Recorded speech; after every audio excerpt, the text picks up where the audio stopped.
नमस्कार, मैं बालकृष्ण और आप देखना शुरू कर चुके हैं न्यूज फॉर हेडलाइंस। और आज जिस टॉपिक पे हम चर्चा करने वाले हैं, मेरे साथ 3 मेहमान हैं और टॉपिक बहुत ही महत्वपूर्ण है, क्योंकि वैसे तो इस बात की चर्चा कई मीडिया संस्थानों ने अभी तक किसी ने नहीं की है, लेकिन बहुत ही गंभीर विषय है कि आप सांसद बन जाते हैं, विधायक बन जाते हैं और जब आप शपथ लेते हैं तो उस समय सिर्फ संविधान में जो प्रदत्त जो बातें हैं, जो उल्लेखित है, जो उसमें नियम है, उतना ही पढ़ना होता है। उसके अलावे और एक्स्ट्रा किसी को कुछ नहीं बोलना है। लेकिन इस बार जो 18वीं लोकसभा चुनाव होने के बाद जितने लोग सांसद बने हैं और जो शपथ ग्रहण हो रहा था, उसमें देखा ये गया कि जो पुराने लीडर हैं, जो पहले से भी सांसद और मंत्री रह चुके हैं, उन लोगों के द्वारा कुछ ऐसी बातें वहां देखी गई, बोली गई, जो कि किसी भी तरह से उससे मानने योग्य बात नहीं हो सकती, उसके माना नहीं जा सकता है। कोई जय श्री राम बोल रहा है, कोई जय भीम बोल रहा है, कोई जय फिलिस्तीन, कुछ फिलिस्तीन का नाम ले रहा है। अलग अलग बातें हो रही है, जिसे जनता ने सिरे से नकार दिया है और किसी भी तरह से उस बात से लोग इत्तेफाक नहीं रखते हैं। और इसी टॉपिक पे हम बात करना चाह रहे हैं। मेरे साथ 3 मेहमान हैं, बीजेपी से भी हैं और पप्पू यादव के करीब हैं, उनके साथ भी तारिक अनवर जी के करीब हैं। लेकिन नॉन पॉलिटिकल हम चर्चा भी यहाँ पे करेंगे, कुछ बातें होगी पॉलिटिकल, लेकिन जनरली जो बातें होती है उस पर हम चर्चा करेंगे। और हम राघवेंद्र कुशवाहा जी से पहले शुरुआत करेंगे कि क्या सही में वास्तविक में जो शपथ लेने के समय ऐसी कोई गुंजाइश है कि कोई शपथ के अलावे भी कुछ दूसरी बातों को बोल सकता है, कुछ दूसरे वर्ड का इस्तेमाल किया सकता है? नहीं, ये तो कहीं से तर्कसंगत नहीं है। इस बार के शपथ ग्रहण समारोह में जो चीजें देखने को मिली है वह काफी आपत्तिजनक है और गैर संवैधानिक है। कुछ लोगों ने जय श्री राम का नारा दिया, तो जो कोई जय श्री कृष्ण कर रहे हैं, तो कई जय गोरखनाथ कर रहे हैं, तो कोई अल्लाह अकबर कर रहे हैं, तो कोई जय फलस्तीन कर रहे हैं, तो कोई हिंदू राष्ट्र जिंदाबाद कर रहे हैं, तो कोई कुछ कर रहे हैं। ये सारी चीजें जो है ये मुनासिब नहीं है। इन चीजों पर रोक लगनी चाहिए। भारत के संविधान की जो मूल आत्मा है धर्मनिरपेक्ष राष्ट्र की, यहाँ पर करारा हमला है।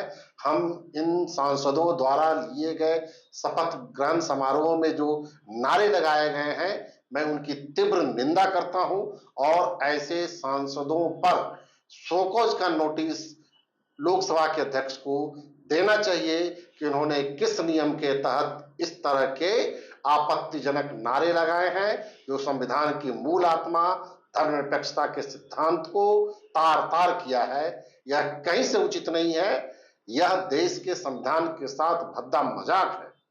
हालांकि देखिए, लोकसभा अध्यक्ष ओम बिरला ने हालांकि इन सारी बातों को, जो एक्स्ट्रा चीज कुछ भी बोले हैं, जो अलग से शब्द का यूज किए हैं उस शपथ ग्रहण में, तो उस चीज को वो निकाल चुके हैं। सदन की जो कार्यवाही होती है उस पुस्तिका में उसे हटा दिया गया है।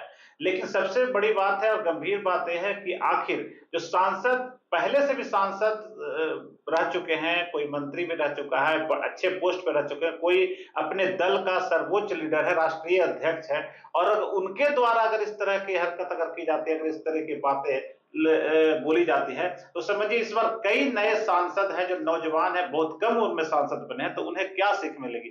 जावेद साहब से हम कहेंगे, क्या लगता है कि जय फिलिस्तीन बोलने से या फिर जय भीम बोलने से क्या मैसेज क्या देना चाहते हैं लोग? देखिए, बड़ी दुर्भाग्यपूर्ण बात है। पार्लियामेंट के अंदर कानून के तहत ही चलना है। ऐसा कानून बना हुआ है कि आपको यहाँ पर ये बोलना है, यहाँ पर ये बोलना है। अनपार्लियामेंट्री चाहे और कुछ भी बात आप नहीं कर सकते। ये लोग बेबुनियाद बात किए हैं।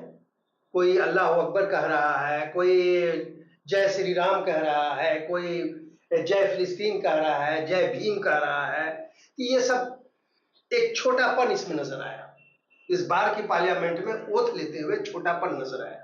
नहीं लगता है कि हम बोल रहे हैं जय श्री राम, तो पिछले चुनाव में भी हुआ कि अयोध्या मामले को लेकर लाया गया और एक मैसेज दिया गया। एक तरफ इंडिया एक तरह से धर्मनिरपेक्ष कंट्री है और यहाँ गांधी जी नहीं बाकी जितने भी संविधान में हम लोग का वर्णित है कि यहाँ सभी धर्मों के लोग रह सकते हैं और सभी धर्मों का बराबर सम्मान है, कोई कम ज्यादा नहीं है और सभी चाहे दलित हो, आदिवासी हो, चाहे कोई किसी जाति से हो, किसी कौम से हो, सबका बराबर अधिकार है, बराबर सामान्य अधिकार है। तो एक मैसेज देकर तो मुझे तो लगता है किसी व्यक्ति माने जाति विशेष समाज को वो हड़काना चाहते हैं, वो एक तरह से डराना चाहते हैं, तो ये तो कहीं से संविधान में उचित नहीं।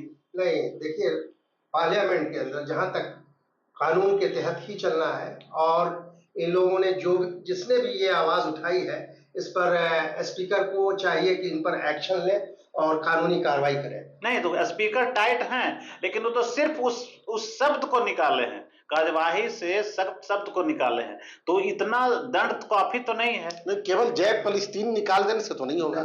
सही बात। कुछ लोगों ने हिंदू राष्ट्र बोला तो उसको भी तो निकालना चाहिए। ये तो लगता ही नहीं है कि लोकसभा के अध्यक्ष ने निष्पक्षता बरती है। ठीक है, जय फलस्तीन भी निकाला जाना चाहिए, तो हिंदू राष्ट्र जिंदाबाद भी निकालना चाहिए। हिंदू राष्ट्र तो हमारा देश नहीं है, ये तो धर्मनिरपेक्ष राष्ट्र है। तो ये तो संविधान का माहौल उड़ाना हुआ, ये तो संविधान के ऊपर में करारा हमला। क्या कहेंगे? सबसे बड़ी बात है कि मानसिकता समझिए, ये आज तक पहला बार हुआ है कि संविधान खतरे में है। इस संविधान के प्रतियां लेकर इंडी गठबंधन के लोग सांसद भवन के बाहर में एकजुटता प्रदर्शित कर रहे थे कि संविधान की रक्षा कौन करेगा, हम करेंगे। क्यों आवश्यकता पड़ी? एक दिन में तो बुकलेट बना नहीं कि पूर्व से ही सुयोजित साजिश है इंडी गठबंधन के तमाम लोगों का कि संविधान खतरे में है, क्योंकि आपातकाल 50 वर्ष पूर्ण हो रहा था और चुनाव था हिंदुस्तान में, तो इसको अपने निकम्मापन को छिपाने के लिए इंडी गठबंधन के तमाम लोग जो आपातकाल के भोगी हैं वो अपने कमियां छिपाने के लिए संविधान खतरे में है, आरक्षण खतरे में है। देश संविधान से चला है और चलेगा और चलता रहेगा। इन्होंने अपनी कमियां छिपाने के लिए षड्यंत्र के तहत और बाहरी शक्ति के इशारे पर फिलिस्तीन जिंदाबाद, संविधान खतरे में है इत्यादि। नहीं तो ये तो दोनों तरफ से बोला गया है। करते हैं जिस दिन से एनडीए की सरकार आई है, ये जय श्री राम का नारा, चाहे भगवान, ये सब पार्लियामेंट बिल्कुल।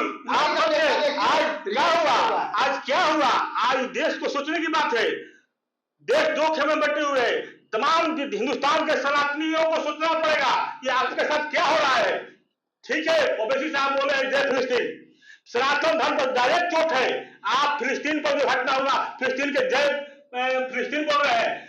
आज हमारे समाज को ये इंडी गठबंधन के लोगों ने बैकवर्ड, फॉरवर्ड, दलित, राजपूत, ब्राह्मण इत्यादि के नाम पर इन्होंने बांट दिया है। और आपको हम नहीं सुन लीजिए, और हमको जाति और वर्गों को बांट कर छोड़ दिया गया है। और फिलिस्तीन में जो हो रहा है जय फिलिस्तीन बोला जा रहा है। आप तमाम एक तरह बोलते हैं कि सांप्रदायिकवाद में है, मुसलमान के तुष्टिकरण की राजनीति करते हैं, मुसलमानों को तुष्टिकरण नहीं करते, और हमारे देश में हमारे हिंदुओं को वर्गों को बांट कर आप तुष्टिकरण की राजनीति कर रहे हैं।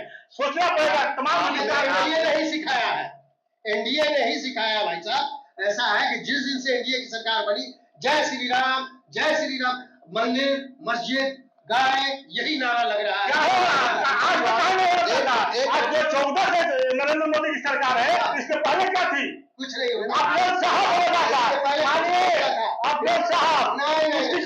सम्मान अपने आदर्श सूचक सम्मान के प्रतियां के बारे में कहा आपने, संविधान की प्रतियां के बारे में कहा, तो क्यों नरेंद्र मोदी जो संसद में गए थे तो संविधान का अलग से तो मंदिर नुमा बना करके संविधान की प्रति रख करके उसको क्यों नमन किए थे?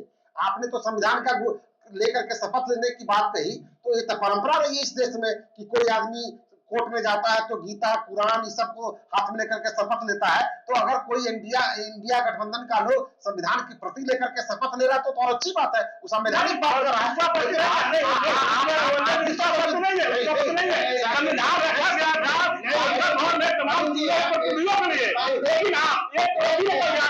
और नारा बाहर लगा रहे हैं, हम करेंगे। पाकिस्तान फालिस्तीन का नारा लगा वह भी गलत है और हिंदू राष्ट्र का नारा लगा वह भी गलत है। हम दोबारा हिंदुस्तान के नागरिकों नौजवानों को गुमराह कर रहे हैं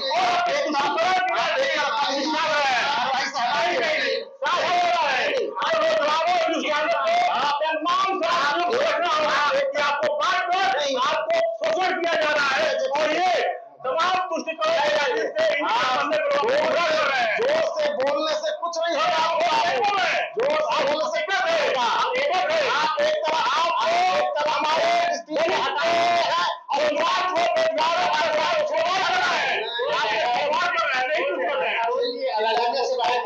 चिल्लाने की बात नहीं है। नहीं, हकीकत तो ये है, आप मैसेज क्या देना चाहते हैं?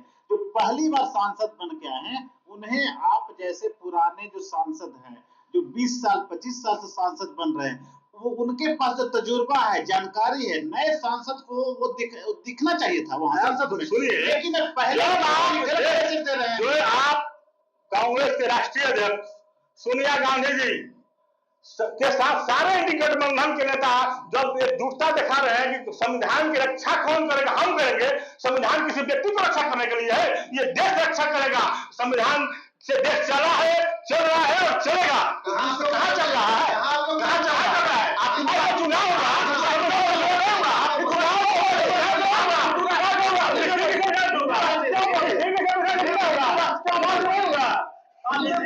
यही तो सोचना है। यही सोचना है बाहरी शक्तियों के द्वारा ये लोग प्रभावित हो रहे हैं। हमारे से तमाम सनातन कोई लोग प्रभावित कर रहे हैं। क्यों बोला गया? फालिस्तीन को हटाया गया। आप उसका पढ़ाएंगे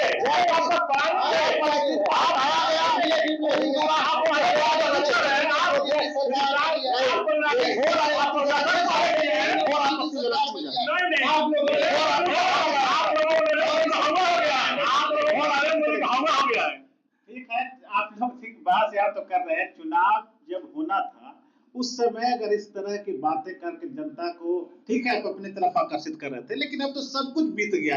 आपको जितनी सीटें मिली सब लोग को मिल गया। अब क्यों? बालकृष्ण जी, मैं आपको एक बहुत बड़ी बात कहने जा रहा हूँ कि इस बार जो संविधान का शपथ ग्रहण समारोह था उसमें भारतीय जनता पार्टी के लोगों ने पहले शपथ लिया और उस शपथ में जिस तरह से उन्होंने अति हिंदू राष्ट्रवाद पर जो जिंदाबाद, जयराम जिंदाबाद, श्री कृष्ण जिंदाबाद, गोरखनाथ जिंदाबाद, हिंदू राष्ट्र जिंदाबाद, ये जो कह करके इन्होंने ये शो किया कि हम संविधान के तहत नहीं चलने वाले हैं, हम अब सनातन धर्म मनुस्मृति का संविधान चलाएंगे इस देश में, हम हिंदू राष्ट्र बनाएंगे इस देश में, इस पैटर्न पर उन्होंने झलक दिया।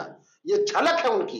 इसके जवाब में इंडिया के लोगों ने भी जय भीम कहा, जय संविधान कहा, नमो बुद्धाय कहा।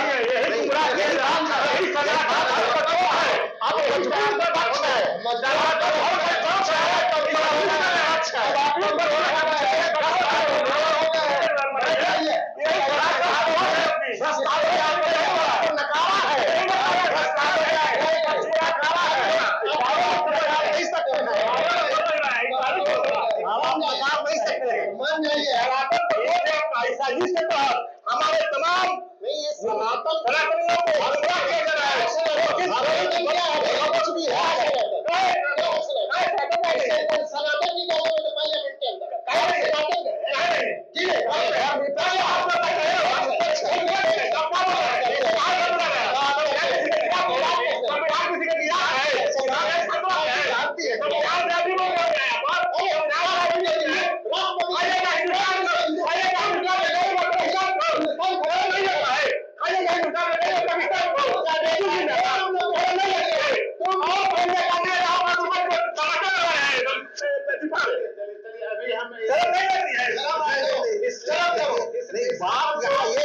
बालकृष्ण जी, बात यहाँ आपत्तिजनक है कि जय फलस्तीन जो कहा गया वह भी खराब है, अल्लाह अकबर कहा गया वह भी खराब है, जय श्री राम जय श्री कृष्ण के नारे लगे वह भी खराब है। ये एक बात तो ओम बिरला ने कह दिया कि जय फलस्तीन को प्रोसीडिंग से निकाल दिया जाए, लेकिन वो ठीक है, मैं मानता हूं कि जय फलस्तीन को प्रोसीडिंग से निकालना चाहिए, लेकिन वही हिंदू राष्ट्र जिंदाबाद कहा गया तो उसको क्यों प्रोसीडिंग से नहीं निकाला गया? ये ओम बिरला के निष्पक्षता पर प्रश्न चिन्ह है। मेरा यही कहना। बिल्कुल सही आप कह रहे हैं। इस बहस को करने वाले नहीं हैं। संविधान से चलेगा, उसके समय नहीं चलेगा। चलाना चाहते हैं हो गया है, मनमानी नहीं चाहिए आपको। संविधान से ही होगा, जो होगा संविधान के साथ होगा। नहीं, इनको सुनना वो होगा संविधान से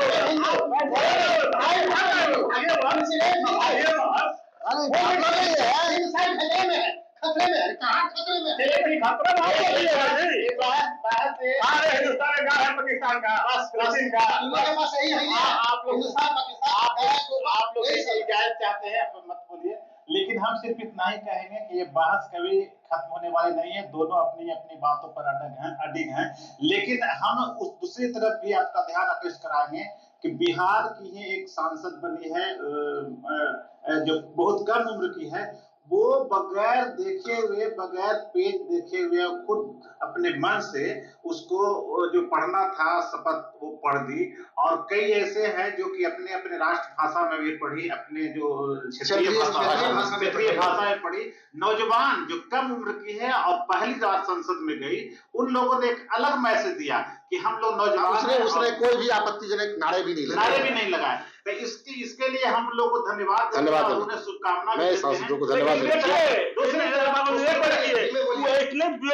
लेकिन कहीं भी आप लोग जब बोल रहे हैं फिलिस्तीन जिंदाबाद करने वाले लोग, कभी किसी का उसका पक्ष में बात नहीं आई। ये आपकी बड़प्पन है, आपने बात कही, लोग नहीं कर सकते हैं। नहीं, ठीक है। दूसरी तरफ उन्होंने स्वीकार करता हूँ, जो लोग नहीं बोले आपत्तिजनक तो वो तो स्वीकार करने योग्य है ही है। उनको बधाई दे रहे हैं, हम लोग। ठीक है।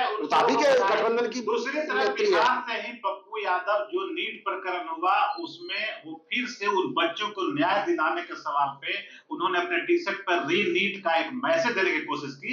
तो बिहार के लोगों को और हम लोग को गर्व करनी चाहिए कि हमारे सांसद, नौजवान सांसद या फिर पप्पू यादव जैसे सांसद ने एक पॉजिटिव मैसेज देने की कोशिश की है। और उस कंडीशन में जो ये पूरे देश के लिए नजीर है, देश के लिए नजीर है, देश के लिए मैसेज है, बहुत बड़ा मैसेज एनडीए वालों को सीख देखिए सबसे बड़ी बात है कि जो पप्पू यादव जी ने किया, उसकी जरूरत इंडी गठबंधन के लोगों को नहीं थी। इंडी गठबंधन के लोगों को, हिंदुस्तान के 140 करोड़ लोगों को गुमराह करना है। संविधान खतरे में एनडीए का काम है। इन लोगों के इंडी संविधान खतरे में है। अपने तुष्टिकरण की राजनीति किसी टॉपिक पर फिर हम चर्चा करेंगे। तो इस चर्चा को हम यहीं विराम देते हैं। नमस्कार। अगर आपको ये खबर अच्छी लगी तो चैनल को सब्सक्राइब करना नहीं भूलें और बेल आइकन जरूर दबाएं।